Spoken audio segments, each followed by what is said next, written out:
Joined now alongside Catherine Terrell, who covers the New Orleans Saints for ESPN. Thank you for taking a few minutes. Congratulations on the new job. Thanks. I'm excited to get going, or I guess we already have been going. I think all the days blend together at this point. It does. So the Saints are more than a week into training camp now. Just your thoughts. Dennis Allen's first training camp as head coach. Jameis Winston no longer in a battle. He's the guy. Is there anything that jumps out to you? It feels a lot like it felt with Sean Payton to me. Well, it almost seems like the practices are a little easier this year. I don't know if that's a Dennis Allen thing. I don't know if it's an NFL CBA thing. Maybe you have a different perspective, but it does almost feel like some of them are shorter. I've noticed that a lot of them are heavily run-based, at least lately, which is interesting. They might just be installing that.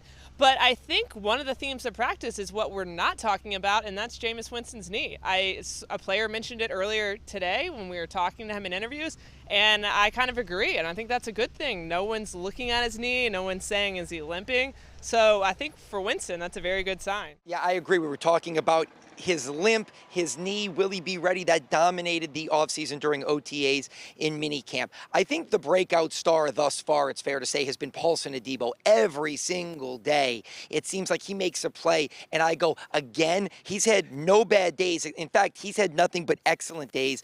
Is there anybody else besides Adebo that has caught your eye where you said, okay, nice job? Well, I think Bradley Roby and Adebo both had some good plays on Thursday. You know, they had back-to-back interceptions and one-on-ones. I think Chris Olave has looked really good. I think Trevor Penning has made a lot of news lately. But also, you know, I think he's had some good reps. And then another interesting guy that we haven't really seen a lot of is Peyton Turner.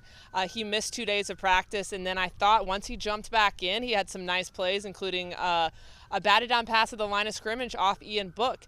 So I think, you know, everywhere you look, there are players that are making good plays this year. You know, Kamara looks as good as ever, but he's expected to, right?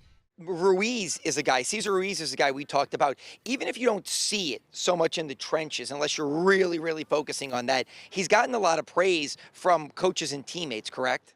Right, and I think they're just bringing it up without even being asked. We talked to Contavious Street the other day, and he specifically brought up Ruiz, and then I kind of asked him a little more, and he said, it's the way he moves. It makes me have to think more. He's very athletic, and he moves around and kind of catches me off guard. And so I think the fact that teammates are doing that unprompted is really good signs. It's a big year for Ruiz, but it's also a big year on the other side for Marcus Davenport, too. Yeah, I agree. Speaking of that defensive line, I think Contavious Street is going to be huge for this team. We can cue this back up like in October and November, but I think being with Ryan Nielsen, I thought he was a good player in San Francisco.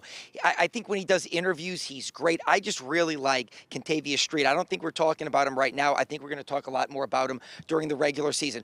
We talked about the good. Is there anybody who you feel like's been a little bit of a disappointment? I feel like Ian Book last year, I thought looked really good in training camp. I thought, I want to see him in preseason games. I thought he looked some days as good as Taysom and Jameis, who were competing for the job. This year, I feel like there's been a lot of really bad throws from Ian Book.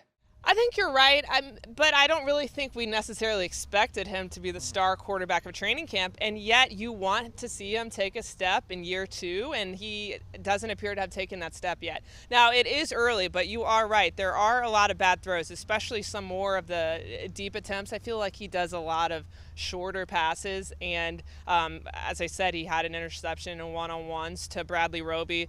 So, you know, that's a guy that we'll probably need to keep an eye on. But also, you know, we talked about the defensive line a little bit. I think Peyton Turner really needs to take a step forward this year, and then I think Marcus Davenport, once he gets back on the field, it's just a matter of staying healthy. So I don't think anyone's really disappointed, but there are players we're looking at that it's really important that they stay healthy and play well this year. Just final question here. As we get ready, you know, the Saints will play the Texans on Saturday, August 13th, and Green Bay right after that in the second exhibition game. Who do you think needs to have a good preseason? There's always bubble guys.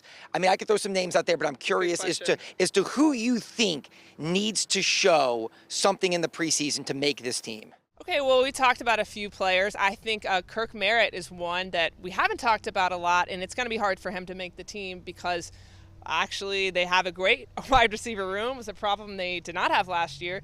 but maybe he's a practice squad guy this year. I think Adam Troutman, of course, he's making the team, but he's had a good camp so far. Does he translate that into the preseason? And then, as we talked about, some of the defensive linemen. And then I think Trevor Penning kind of needs to get out there and show he's more than the guy that is starting fights at camp. I think once he plays against other players, that's the big test. How does he perform? And he does need a good preseason because he's fighting with James Hurst for that starting left tackle spot. And just let me throw two names at you here. Would you say these guys are on the bubble or not? Zach Bond and Nick Vannett. I think those are two guys that if they don't perform well in the preseason, you could see some tough cuts down the road. Well, I feel like I just rambled off non-bubble guys, so maybe I didn't answer your question. But Zach Bond, definitely someone. I think his special teams play, that it's probably going to be more important for him to play well there to make the team. But that would definitely be a guy that you're going to have to watch. Nick Vannett, I'm not sure. With Taysom Hill injured and kind of working his way back, maybe he makes the team. I mean, I would think he makes the team, but you have Juwan Johnson too, who's coming into his second year as a tight end. I thought he did some nice things last year, so maybe he pushes them. I don't know, but that kind of makes tight end fun to watch once Taysom gets back.